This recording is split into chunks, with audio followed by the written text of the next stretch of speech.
नितेश राणेंचा किशोरी पेडणेकरांना थेट सवाल। दिशा सालियांच्या घरी 3 तास काय नेमकं त्या करत होत्या?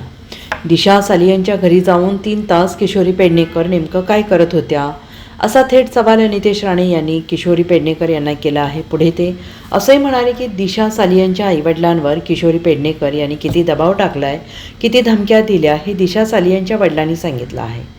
नितेश राणे म्हणाले, दिशा सालियांच्या वडिलांनी स्वतः सांगितले की आम्हाला ब्रेन वॉश केलं जात होतं। असं सांगत असताना आम्ही किशोरी पेडणेकर यांच्यावर आरोप केले नाही, तर दिशा सालियांच्या वडिलांनी केले असल्याचं नितेश राणे यांनी म्हटलंय।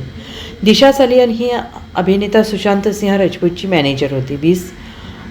2020 जूनला 14व्या मजल्यावरून पडून दिशाचा मृत्यू झाला। मात्र काही भाजप नेत्यांसह राणे पितापुत्रांनी दिशावर बलात्कारानंतर हत्या झाल्याचा आरोप केला आणि यावरून आदित्य ठाकरे यांच्यावर सुद्धा आरोप झाले। पहिला तपास 8 जून 2020 मुंबई पोलिसांनी सुरू केला। या तपासात मृत्यूचे कारण आत्महत्या सांगितलं गेलं। 2021 मध्ये हत्या आणि गुन्हेगारीचा कोणताही पुरावा नसल्याचं सांगत तपास बंद झाला। दिशा सालियांच्या वडिलांनी याचिका दाखल केली, 2 तारखेला सुनावणी।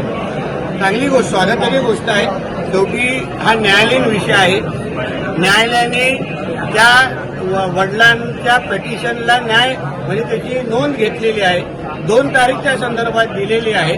मला विश्वास आहे जे काही सत्य कोर्टाच्या समोर जे काही पुरावे संबंधित वकील जेव्हा मांडतील तेव्हा माननीय न्यायालय योग्य तो निर्णय देतील आणि दिशा सालियान आणि सुशांत सिंह राजपूतला योग्य पद्धतीने न्याय देतील। किशोरी पेडणेकर काल सिंधुदुर्गात होत्या, त्यांनी असं म्हटलंय की दिशा सालियान प्रकरणात आत्ताच त्यांच्या वडिलांना ही दाखल आली आणि त्यांच्यावर दबाव आहे असं ते म्हणतात। पेडणेकर ताईंनी खरं म्हटलं तर सत्य बोललं पाहिजे।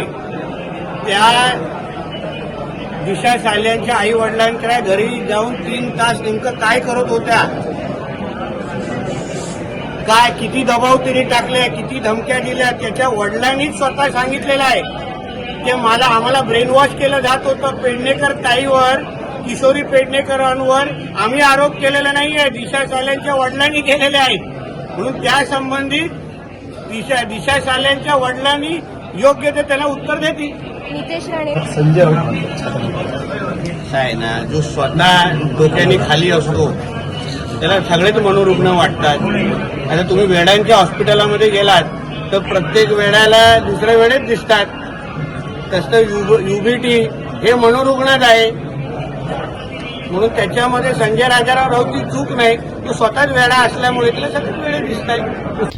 Bureau report SVN Marathi, Mumbai.